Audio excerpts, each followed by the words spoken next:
So let's say what I want to do is I want to go ahead and export out a video with transparency.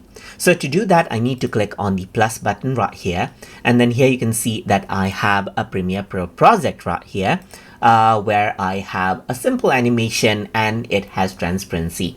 So major video formats that you have does not actually support transparency. Let me just go around over here. So this is S.264 as you can see right here. So it is a video right here with spinning triangles right here.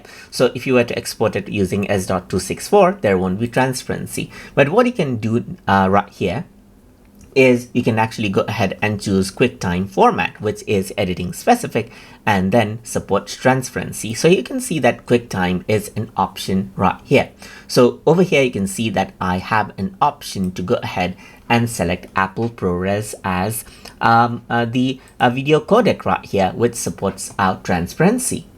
So I'm going to go around over here, select, let's say, for example, Apple ProRes 4444, which supports transparency right there.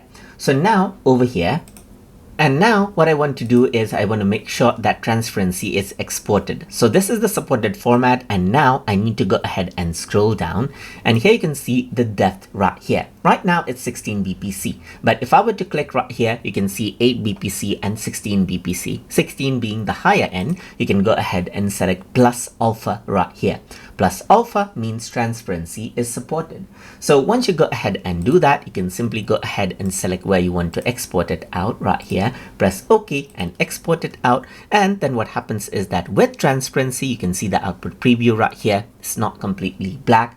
The transparent video is exported.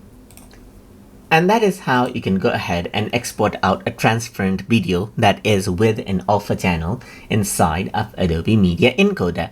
So I hope you guys learned something as always.